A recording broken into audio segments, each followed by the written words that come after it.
and slaps on a mud pack. The Taj Mahal, Agra's near 4-century-old monument to love, is beginning to show its age.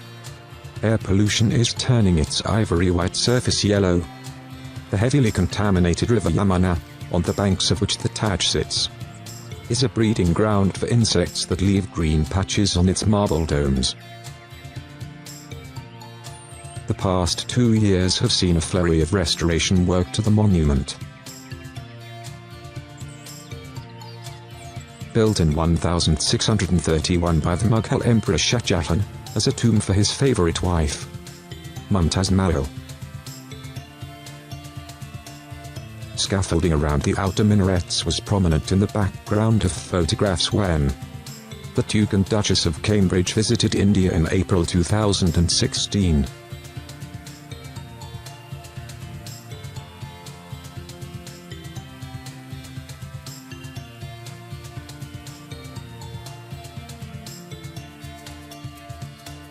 Less clear from a distance is the precise treatment being used to clean the modern wonder. Mud packs, similar to those slapped on faces around the world, and in pursuit of the same youthful effect. Work on the dramatic main dome was meant to have started last month, not something those here for the on-scene Alifet time view would relish, though this has been postponed. Officials now say the dome won't be covered until the end of 2017 at the earliest, as during the summer the mud dries too quickly and will not clean so effectively. Bhavan Vikrama, a superintendent with the Archaeological Survey of India, ASI, said the treatment consisted of applying fuller's earth a clay traditionally used to clean marble to the entire structure of the Taj.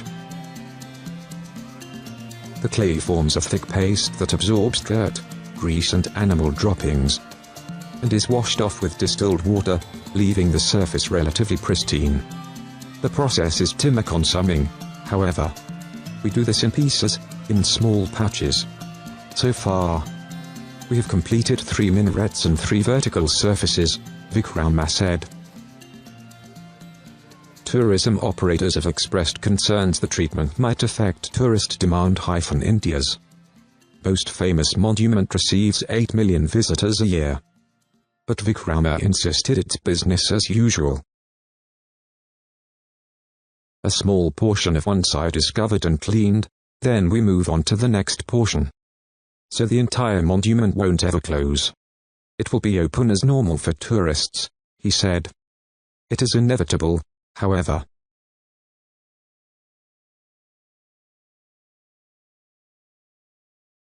that some tourists will be unlucky timing their visit with the treatment of the main dome, and scaffolding will be a persistent feature until at least next year. But there is no question that treatment needs to go ahead, and the long-term benefits of the clean-up outweigh any short-term disappointment. There's a marked difference between the untreated and the treated areas, Vikrama said. He declined to comment on the cost of the project, but said the Taj had become increasingly expensive in the past decade, in part because of the crushing impact of the millions of tourists walking the site each year. In August, the ASI proposed to limit viewings to a maximum of 2 hours per day, but the measure is yet to be implemented.